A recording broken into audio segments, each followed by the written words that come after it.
মই এটা সুন্দৰ আপোনালোকক কাহিনী কওঁ। এইটো ৰামায়ণ মহাকাব্যৰ পৰা অনা হৈছে। যিদিনাখন প্ৰভু ৰামচন্দ্ৰক মানে বনবাস দিয়া হৈছিলে, ৰাতি ঘোষণা কৰিলে দশৰথে যে ৰাম 14 বছৰৰ কাৰণে বনবাসলৈ যাব লাগে।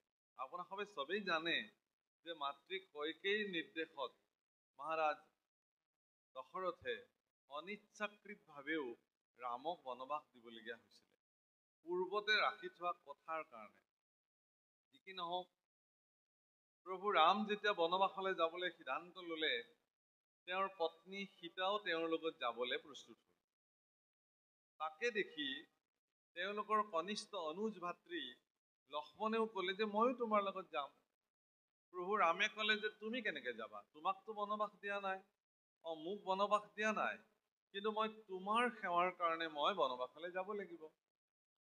লক্ষ্মণে সম্পূৰ্ণ সন্ন্যাসীৰ বেশ ধাৰণ কৰিলে, ওপৰলৈ খোপা গাঁঠিলে, মালা পিন্ধিলে, গেৰুৱা বস্ত্ৰ পৰিধান কৰিলে, ভৰিত ৰাজকীয় পাদুকাক সহায় থৈ খৰম পিন্ধি ল'লে, লৈ মাতৃৰ ওচৰলৈকে শেষবাৰৰ কাৰণে আশীৰ্বাদ ল'বৰ কাৰণে গ'ল সুমিত্ৰাৰ কাষলৈ। সেই সময়ত অতি আনন্দেৰে, তেতিয়া পুৱতি নিশা হ'বলৈ হৈছে, সুমিত্ৰা আয়ে নিজ হাতে মাহ হালধি মানে পিচি আছিল। কিহৰ কাৰণে? ৰাতিপুৱালেই 4জন ৰাজকুমাৰক ৰাজ অভিষেক কৰা হ'ব, ৰাম যুৱৰাজ হ'ব আৰু বাকী কেইজন সহযোগী যুৱৰাজ হিচাপে ৰাজ্য চলাব। গতিকে সুবাহু বিশাল শৰীৰ চাৰিওজন পুত্ৰৰে শৰীৰত মাহ হালধিৰে স্নান কৰাই অভিষেক কৰিব লাগিব। সেইকাৰণে কোনো দাসীক এই দায়িত্ব নিদি সুমিত্ৰা আয়ে নিজে এই দায়িত্ব লৈ গোটেই নিশা নিজ হাতে পতাত হালধি মাহ পিচি থাকিলে। আৰু সেই সময়ত গৈ পুত্ৰ লক্ষ্মণে মাতৃ সুমিত্ৰাৰ দুখনি চৰণত দণ্ডৱত প্ৰণিপাত কৰি ক'লে যে আই, মোক বিদায় দিয়া, মই অৰণ্যলৈ যাওঁ। সুমিত্ৰা আচৰিত হৈ গ'ল, আৰে তুমি কিয় যাবা অৰণ্যলৈ? ৰাতিপুৱালেতো মহাৰাজ দশৰথে তোমালোকক ৰাজ অভিষেক কৰিব। বোলে নহয় আই, সকলো কথা উলটি গ'ল। আমাৰ জ্যেষ্ঠ ভাতৃ শ্ৰী ৰামচন্দ্ৰ বনবাসলৈ যাবলৈ ওলাইছে। পিতৃয়ে তেওঁক 14 বছৰৰ কাৰণে বনবাস দিছে, আৰু তেওঁৰ সেৱাৰ অৰ্থে, তেওঁৰ চৰণ সেৱাৰ কাৰণে ময়ো 14 বছৰৰ কাৰণে বনবাসলৈ যাব ওলাইছো। এই কথা শুনাৰ পিছত সুমিত্ৰাই খুব কান্দিলে। আই সুমিত্ৰাই কান্দি কান্দি কান্দিলে যদিও খুব গৰ্বেৰে এটি বিশেষ কথা ক'লে, কিন্তু এই কথাষাৰ ক'বৰ কাৰণে মই কথাখিনি কৈছো। সুমিত্ৰাই লক্ষ্মণক ক'লে যে হে বাছা, তোমাক যিদিনাখন মই জন্ম দিছিলো, মানুহে মোক পুত্ৰৱতী হোৱা বুলি কৈছিলে। দৰাচলতে মই পুত্ৰৱতী আজিহে হলো। কিহৰ কাৰণে? যে ৰামৰ সেৱাত যে তুমি নিজক উচৰ্গা কৰিবলৈ ওলাইছা, এই দৃশ্যটো দেখি মই ধন্য হলো যে সঁচাকে তুমি মোৰ পুত্ৰ, আৰু এনেকুৱা এগৰাকী সুযোগ্য পুত্ৰৰ মাতৃ হ'বলৈ পাই মই নিজকে গৌৰৱবোধ কৰিছো। অৰ্থাৎ এই কথাখিনি কোৱাৰ প্ৰয়োজনীয়তা এইকাৰণেই প্ৰভুসকল, আইসকল, যে আপুনি এগৰাকী পুত্ৰ জন্ম দিলে এগৰাকী পুত্ৰৱতী আপুনি নহয়। পুত্ৰ জন্ম দিলেই যদি মাতৃ এগৰাকী পুত্ৰৱতী হ'লেহেঁতেনতো ভালেই আছিলে। আপোনাৰ পুত্ৰই যিদিনাখন সমাজত দহৰ কল্যাণৰ কাৰণে কৰ্ম কৰিব, জগতৰ কল্যাণৰ কাৰণে চিন্তা কৰি পিতৃ মাতৃক ঈশ্বৰ তুল্য জ্ঞান কৰিব, সিদিনাখন আপুনি গম পাব যে আপোনাৰ পুত্ৰ সঁচাকে সৎ, আৰু আপুনি এগৰাকী সৎ পুত্ৰৰ মাতৃ হ'ল। আচলতে সিদিনা আপুনি পুত্ৰৱতী হ'ল। এই কথা আপোনালোকে দৃঢ়তাৰে মনত ৰাখক। বিশেষকৈ উঠি অহা প্ৰজন্মই, আমাৰ যিবিলাক উঠি অহা প্ৰজন্ম আছে, তেওঁলোকে এই কথাটো জানক। আজি মাতৃ দেৱহূতিয়ে কপিল নিজৰ পুত্ৰকে ভক্তিৰ দৃঢ়তা সম্পৰ্কে, ভক্তি কেনেকে কৰিব লাগিব এই সম্পৰ্কে জানিব খুজিছে। মই এই কথাখিনি এইকাৰণেই কৈছিলো যে এটা মই প্ৰাসংগিকতাত আছিলো। প্ৰাসংগিকতাটো কি? যে সৎ চিত আনন্দ। সৎ মোক অসতৰ পৰা সতলৈ লৈ যোৱা, অৰ্থাৎ আপুনি আপোনাৰ গুৰুজনক ক'ব পাৰে যে মোক সেই পৰম সত্যটোলৈ লৈ যোৱা, যিটো সত্য বা ব্যতিৰেক মই জগতৰ সকলো বস্তুকে অসত্য বুলি মানি ল'ব পাৰোঁ। আনকি মোৰ এই মিছা ধন জন বিভূতি শক্তি সামৰ্থ্য মোৰ শৰীৰ এই সকলোবিলাককে মই যাতে মিছা অভিলাষ বুলি গণ্য কৰিব পাৰোঁ। এইটো হ'ল সতৰ পৰা সতলৈ যোৱাৰ ব্যৱস্থা। দ্বিতীয় আবেদনখন কি বুলি কৈছিলো? আছাতু মা সদগময়, মোক এন্ধাৰৰ পৰা পোহৰলৈ নিয়া। এন্ধাৰ মানে কি? এন্ধাৰ মানে অজ্ঞানতা আৰু পোহৰ মানে জ্ঞান। এতিয়া সেই জ্ঞান কি? সেই জ্ঞান আপুনি কিমান শিক্ষিত, আপোনাৰ এডুকেশ্যন কোৱালিফিকেশ্যন কিমান, শৈক্ষিক অৰ্হতা আপোনাৰ কিমান, সেই কথাই আপোনাক জ্ঞানী নিৰ্ণয় নকৰে, আধ্যাত্মিক জগতে নকৰে। আধ্যাত্মিক জগতে নিৰক্ষৰজনকো জ্ঞানী বুলি কয় যদি তেওঁ ভগৱানকে পৰম সত্য বুলি দৃঢ়তাৰে মানি লয়। যিজনে জানিলে যে ভগৱান সত্য বাকী সকলো মিছা, তেওঁকে পৰম জ্ঞানী বুলি আধ্যাত্মিক জগতে মান্যতা দিয়ে। হৰিয়ে যে সঁচা এই কথাটো জনাজনেই হ'ল জ্ঞানী। আৰু তৃতীয়টো কৈছিলে কি যে মৃত্যুৰ মাম অমৃতম গময়, মোক মৃত্যুৰ পৰা অমৃত তত্ত্বলৈ লৈ যোৱা। এতিয়া অমৃত তত্ত্ব কি? আপোনালোকে এটি শ্লোক শুনে, আমাৰ মহামৃত্যুঞ্জয় মন্ত্ৰ বুলি কয়, চবে গায়ো থাকে, কৰ্পূৰ গৌৰম কৰুণাৱতাৰম, এনে গায়। আকৌ কি বুলি গায় যে ত্ৰয়ম্বকম যজামহে সুগন্ধিত পুষ্টিবৰ্ধনম উৰ্বাৰকমেব বন্ধনম মৃত্যুৰ মোক্ষ অমৃতা। অৰ্থাৎ এই যিটো মহামৃত্যুঞ্জয় মন্ত্ৰ, বহুতে প্ৰশ্ন কৰে যে এই মহামৃত্যুঞ্জয় মন্ত্ৰটো মাতিলে মানুহ কি মৃত্যুক জয় কৰিব পাৰে জানো? এৰা, মানুহে মৃত্যুক জয় কৰিব পাৰে। এই মন্ত্ৰটো শিৱক প্ৰাৰ্থনা কৰা হয়। কেনেকে? যে শিৱৰ ত্ৰিনয়ন আছে। এই ত্ৰিনয়ন শব্দটোৱে আচলতে ত্ৰিকালজ্ঞ বুজায়, ভূত, বৰ্তমান আৰু ভৱিষ্যত। যিজন ব্যক্তিয়ে ভূত জানে, বৰ্তমান জানে আৰু ভৱিষ্যত দেখে, তেওঁ ত্ৰিকালজ্ঞ। অৰ্থাৎ আপুনিও ত্ৰিকালজ্ঞ হ'ব পাৰিব। আপোনাৰো জ্ঞান অঞ্জন যদি গুৰুৰ কৃপাত মুকলি হৈ যায়, তেতিয়াহ'লে আপুনিও ত্ৰিনয়ন হৈ যাব। যিদিনাখন আপোনাৰ জ্ঞান অঞ্জন মুকলি হৈ যাব, সিদিনাখন আপুনি পৃথিৱীৰ যি আপোনাৰ শৰীৰত সুগন্ধিত পুষ্টিবৰ্ধনম, আপোনাৰ শৰীৰত পুষ্টি হ'ব। সুগন্ধিত শব্দৰ অৰ্থটো হ'ল কি? মনৰ যিটো দৃঢ়তা, আপোনাৰ ভিতৰত ভগৱানৰ প্ৰতি থকা যিটো আস্থা, সেইটো আপোনাৰ জীৱনত দৃঢ় হৈ যাব। সুগন্ধিত পুষ্টিবৰ্ধনম। আৰু আপুনি সিদিনাখন মৃত্যুক জয় কৰিব পৰাৰ সামৰ্থ্য হৈ যাব। আপুনি জানিব যে মোৰ মৃত্যু নহয়, মোৰ শৰীৰটোৰহে মৃত্যু হ'ব। বুজিলে নে কথাটো? যে মোৰ মৃত্যু নহয়, মোৰ শৰীৰটোৰ মৃত্যু হ'ব। শৰীৰৰ মৃত্যু হয়, জনম মৰণ ইটো শৰীৰৰে ধৰ্ম। শৰীৰটোৰ সেইবিলাক ধৰ্ম। শৰীৰৰ পৰাই শৰীৰ উৎপন্ন হয় আৰু এদিন এই পৃথিৱীত বিলীন হৈ যায়। কিন্তু এই শৰীৰটোক চৈতন্য কৰি ৰখা যিটো আত্মা, ইয়াৰ কিন্তু মৃত্যু নাই। ই অজ, অৰ্থাৎ যাৰ জন্মও নাই, মৃত্যুও নাই। গতিকে অজ ব্ৰহ্ম, সেই অজ ব্ৰহ্মক আপুনি যিদিনাখন চিনিব, আপোনাৰ ভিতৰত থকা আত্মাক যিদিনাখন আপুনি তত্ত্ব দৰ্শনেৰে দেখিব, সেইদিনাখন আপুনি মৃত্যুক জয় কৰিব পাৰিব।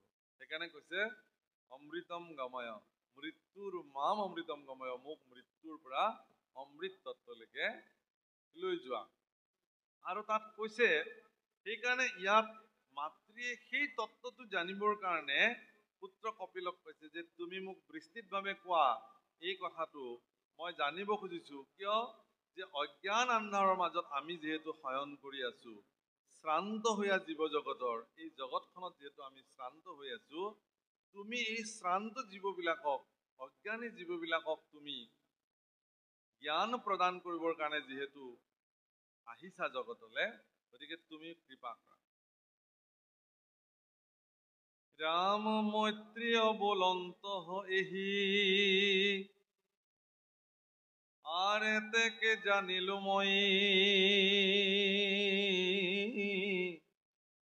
ওইবাৰ সমস্ত লোক উদ্ধাৰ কৰিবা কৃপাময়।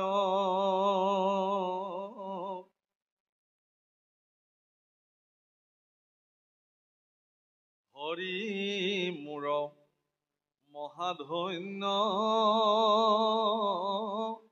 আছে অসংখ্যাত পুণ্য, হেন প্ৰভু ভৈলাহাত নৈ। এগৰাকী ধন্য মাতৃয়ে এই বুলি কয় যে মোৰ জীৱন ধন্য, মই তোমাৰ নিচিনা পুত্ৰক মই জন্ম দিব পাৰিলো।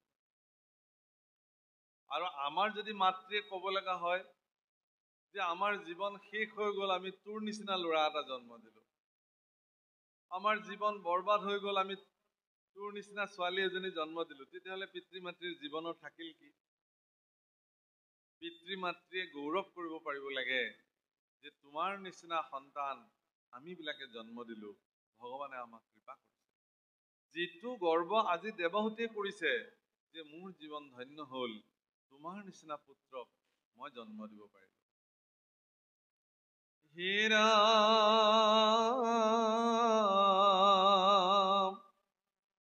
মৈত্ৰেয় বলন্তই হে, ও মাতৃৰ সুন্দৰ বাণী, শুনি প্ৰভু কপিল ঈশ্বৰ,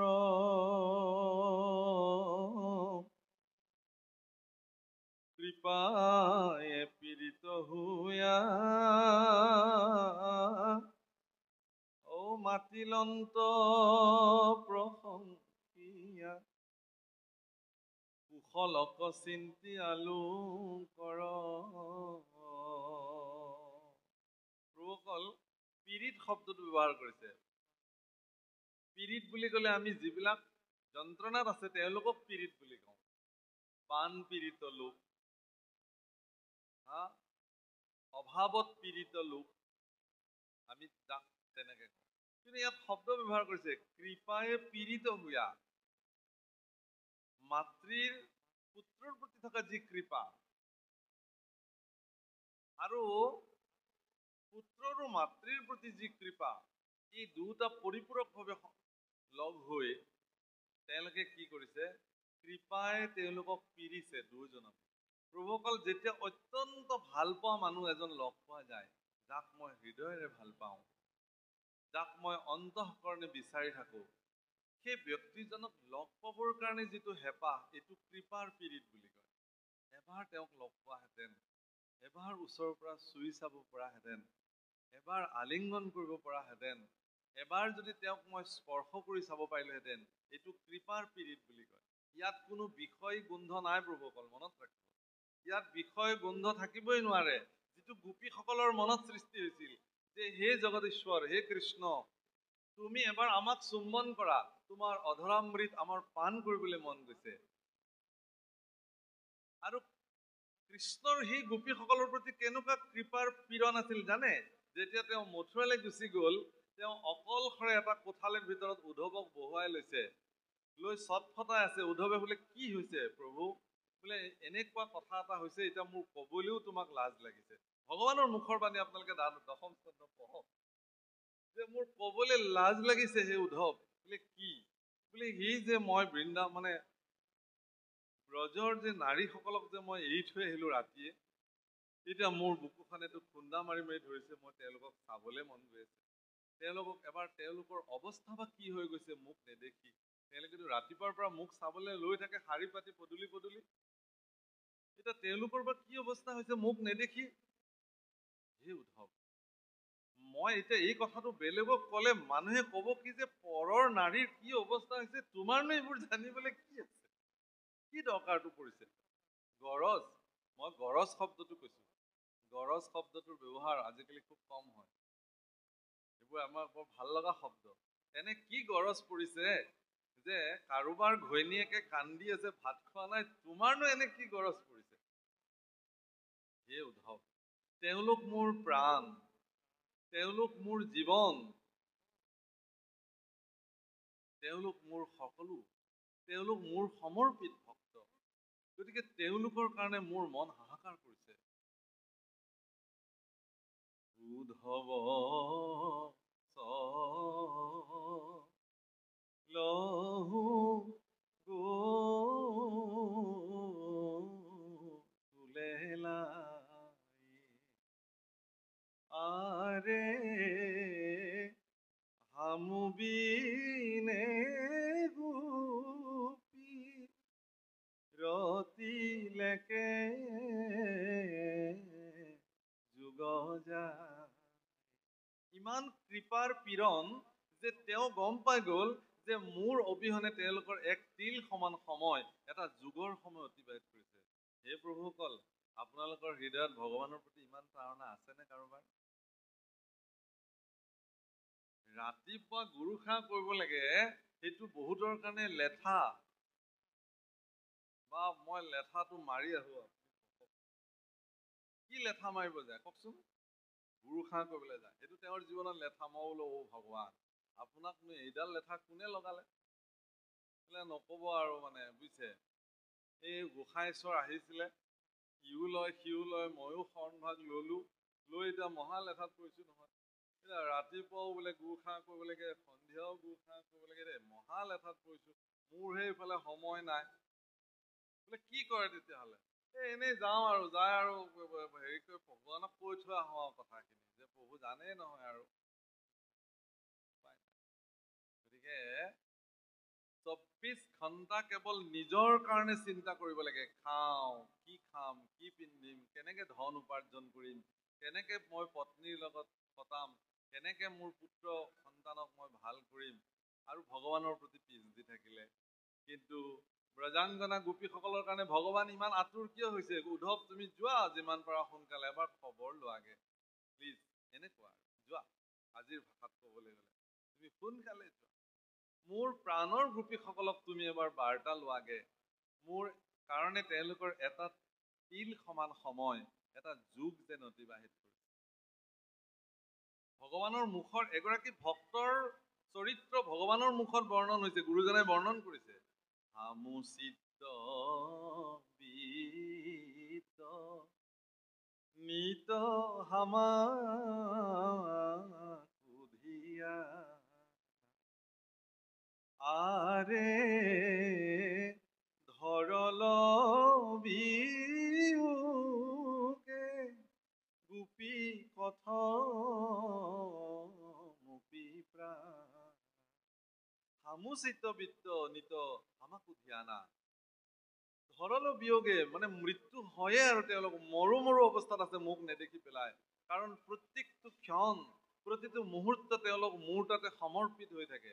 এজন ভক্ত হ'বৰ কাৰণে, এগৰাকী সমৰ্পিত ভক্ত হ'বৰ কাৰণে তেওঁলোকৰ চৰিত্ৰ কি হ'ব লাগিব এয়া ভগৱানে জানে। গতিকে আপোনাৰ মোৰ দৰে কেৱল লেঠা মাৰিবলৈ যোৱা ভকতসকল ভগৱানৰ কিমান প্ৰিয়, সেইটো আপুনি আজি হিচাপ কৰি লওক, হয় নে বাৰু? আপুনি হিচাপ কৰক। আজি ইয়াতে আপোনালোকে দুদিনৰ কাৰণে ভাগত এদিনৰ কাৰণে কৰিছে, ইয়াত এই এটা দিন দিবৰ কাৰণে কিমান অংক কৰিবলগীয়া হৈছে সেই ভগৱান জানে। কিমান শিডিউল মিলাই মিলাই মিলাই আজিৰ দিনটো দিবলগীয়া হৈছে। এয়া আমি ভগৱানৰ সেৱক, এবাৰ ভাবকচোন।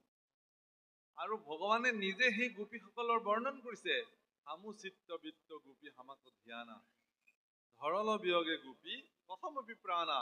কোনো মতে তেওঁলোকে প্ৰাণ ধৰি আছে, নহলে তেওঁলোক মৰিলেইহেঁতেন। যোৱা তুমি তেওঁলোকৰ ওচৰলৈ যোৱা। গতিকে এইটোক কয় কৃপাই পীড়িত হোৱা বুলি। অৰ্থাৎ ভক্তসকলৰ ভগৱানৰ প্ৰতি যি সেৱাৰ মনোবৃত্তি, আৰু ভগৱানে ভক্তৰ সেই সেৱাৰ মনোবৃত্তিত ভগৱানৰ হৃদয়ত জন্ম হোৱা কৃপাৰ পীড়ন, এই দুটা পৰিপূৰকভাৱে লগ লাগিলে ভকত ভগৱন্ত অভিন্ন হৈ যায়। ও ময়েৰে ভকতৰ নাহিকে অন্তৰ, ও মোৰ সংগয়েৰে সংগ সন্ততি সন্তৰ। ভকতক এৰা মানে মোকে এৰা বুজালে। ভকতক বাদ দি পেলাই আপুনি মোক ভাবিব নোৱাৰে, কাৰণ মোৰ আৰু ভকতৰ মাজত অন্তৰেই নাই, পাৰ্থক্যই নাই। ময়ে ভকত ভগৱন্ত অভেদ বুলি কৈছে। বিষ্ণু বৈষ্ণৱৰ কিঞ্চিতোকো নাহি ভেদ, দুইৰো কথা কৰে পাতকৰ কন্দছেদ।